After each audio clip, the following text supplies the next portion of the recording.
ಗಣರಾಜ್ಯೋತ್ಸವ 28 ವೈವಿಧ್ಯ ರಾಜ್ಯಗಳ ಮಿಲನ, 8 ರಾಷ್ಟ್ರ ಆಡಳಿತ ರಾಜ್ಯಗಳ ಸಮ್ಮಿಳನ, ವಿಶ್ವದ 6 ಪ್ರಮುಖ ಧರ್ಮಗಳ ಅವಲೋಕನ, 6,000ಕ್ಕೂ ಹೆಚ್ಚು ಜಾತಿಗಳ ಪವಿತ್ರ ಬಂಧನ, 1,600ಕ್ಕೂ ಮಿಗಿಲಾದ ಭಾಷೆಗಳ ಸ್ನೇಹ ಭಾವನಾ, ಅನೇಕ ವೈವಿಧ್ಯಮಯ ರಾಷ್ಟ್ರೀಯ ಹಬ್ಬಗಳ ಸಂಭ್ರಮದ ಸಮ್ಮೇಳನ.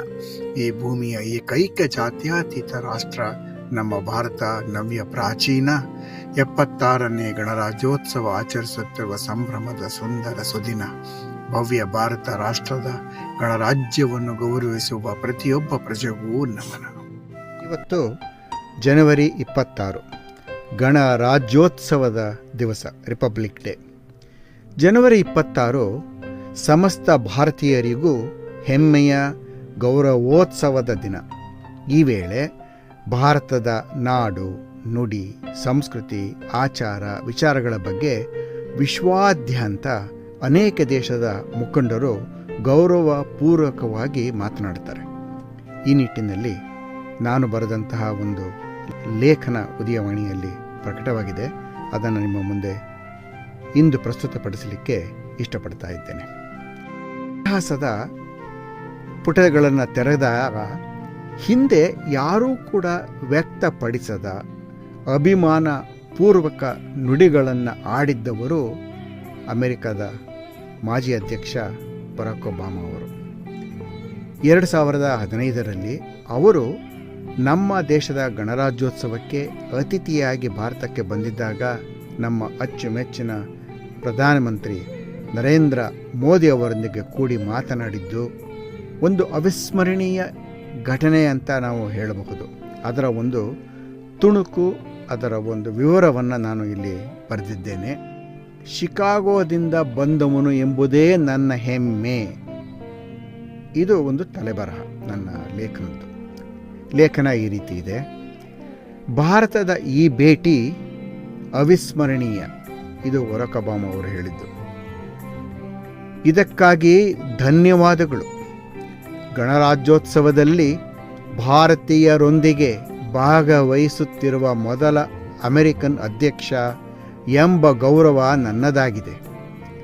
ಭಾರತದ ಪ್ರಧಾನಿ ಮತ್ತು ಅಮೆರಿಕದ ಅಧ್ಯಕ್ಷರು ಒಟ್ಟಾಗಿ ಮಾತನಾಡಿ ರೇಡಿಯೋ ಮೂಲಕ ಪ್ರಸಾರವಾಗುತ್ತಿರುವ ಮೊದಲ ಭಾಷಣ ಇದಾಗಿದೆ. ಅಂದರೆ ನಾವು ಅತ್ಯಂತ ಕಡಿಮೆ ಅವಧಿಯಲ್ಲಿ ಒಂದು ದೊಡ್ಡ ಇತಿಹಾಸವನ್ನೇ ಸೃಷ್ಟಿಸಿಬಿಟ್ಟಿದ್ದೇವೆ. ಈ ಮಹಾನ್ ರಾಷ್ಟ್ರಾದ್ಯಂತ ಆಲಿಸುತ್ತಿರುವ ಭಾರತೀಯರಿಗೆ ನಿಮ್ಮೊಂದಿಗೆ ನೇರವಾಗಿ ಮಾತನಾಡಲು ಸಾಧ್ಯವಾಗಿರುವುದು ಒಂದು ಅದ್ಭುತ ಮತ್ತು ಅವಿಸ್ಮರಣೀಯ ಘಟನೆಯಾಗಿದೆ. ಭಾರತ ಮತ್ತು ಯುನೈಟೆಡ್ ಸ್ಟೇಟ್ಸ್ ಆಫ್ ಅಮೆರಿಕಾ ನಡುವೆ ಇರುವ ಸಮಾನತೆಯ ದೃಷ್ಟಿಕೋನದಲ್ಲಿ ಸ್ವಾಭಾವಿಕವಾಗಿಯೇ ನಾವು ಪಾಲುದಾರರಾಗಿದ್ದೇವೆ.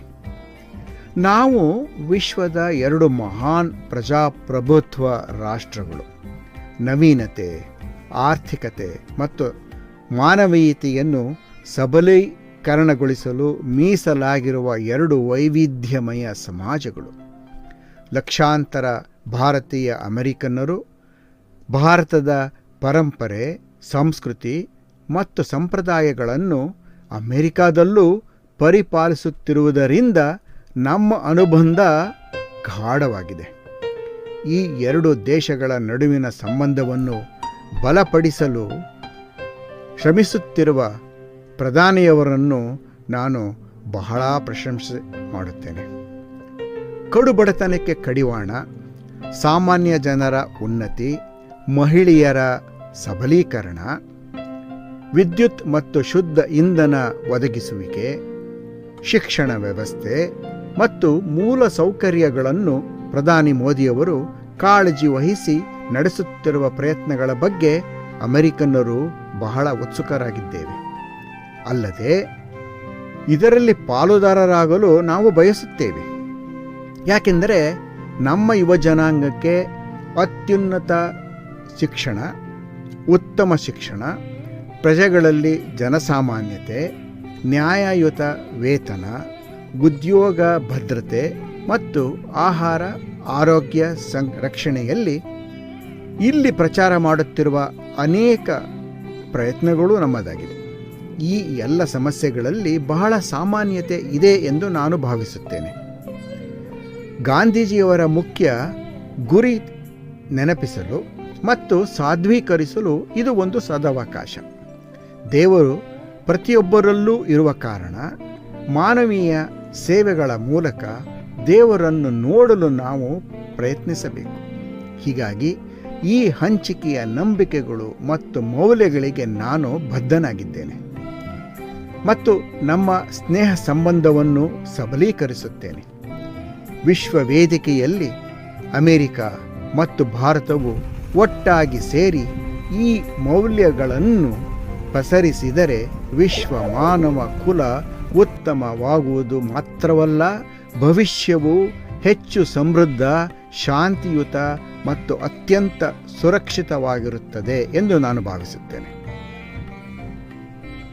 ನೋಡಿ, ಇದು ಅವರ ಭಾಷಣದ ಆನಂತರ ಜನಸಾಮಾನ್ಯರ ಆಯ್ದ ಪ್ರಶ್ನೆಗಳಿಗೆ ಉತ್ತರಿಸಿದ ಪ್ರಧಾನಿ ನರೇಂದ್ರ ಮೋದಿಯವರು ಒಬಾಮಾ ಅವರ ವಿಚಾರದಲ್ಲಿ ಒಂದು ವಿಷಯ ನಿಜವಾಗಿಯೂ ನನ್ನ ಹೃದಯವನ್ನು ತಟ್ಟಿಬಿಟ್ಟಿದೆ. ಅದು ಒಬಾಮಾ ಅವರು ಒಂದು ಪುಸ್ತಕವನ್ನು ಉಡುಗೊರೆಯಾಗಿ ನನಗೆ ನೀಡಿದ್ದು. ಬಹುಶಃ ಆ ಪುಸ್ತಕವನ್ನು ಹುಡುಕಲು ಅವರು ಬಹಳ ತೊಂದರೆಗಳನ್ನು ತೆಗೆದುಕೊಂಡರು ಎಂದು ನಾನು ಭಾವಿಸುತ್ತೇನೆ. ಆ ಪುಸ್ತಕವು 19ನೇ ಶತಮಾನದಲ್ಲಿ ಮುದ್ರಿತವಾದ ಪ್ರಸಿದ್ಧವಾದ ಪುಸ್ತಕ. ಸ್ವಾಮಿ ವಿವೇಕಾನಂದ ಅವರು 1894ನೇ ಇಸವಿಯಲ್ಲಿ ಶಿಕಾಗೋದಲ್ಲಿ ಭಾಗವಹಿಸಿದ್ದ ವಿಶ್ವ ಧರ್ಮ ಸಮ್ಮೇಳನದ ನಡಾವಳಿಗಳ ಒಂದು ಸಂಕಲನ ಅದು. ಒಬಾಮಾ ಅವರು ಈ ಪುಸ್ತಕವನ್ನು ಓದಿದ್ದರು ಮತ್ತು ಅನೇಕ ಪುಟಗಳಲ್ಲಿ ಟಿಪ್ಪಣಿಗಳನ್ನು ಹಾಕಿದ್ದರು. ಅದರಲ್ಲಿ ಅವರು ಹೇಳಿದ ಮಾತು, ನಾನು ಶಿಕಾಗೋದಿಂದ ಬಂದವನು ಮತ್ತು ಅದು ಸ್ವಾಮಿ ವಿವೇಕಾನಂದರು ತಂಗಿದ್ದ ನಗರ ಎಂದು ಹೆಮ್ಮೆಯಿಂದ ಹೇಳುತ್ತೇನೆ ಎಂದು ಹೇಳಿದ್ದರು. ಇದು ನನ್ನ ಹೃದಯದಲ್ಲಿ ತುಂಬ ಆಳವಾಗಿ ನೆಲೆಸಿದೆ. ಇದನ್ನು ಕೇಳಿದ ಶ್ರೋತೃಗಳಿಗೆಲ್ಲ ಅನಂತ ವಂದನೆಗಳು.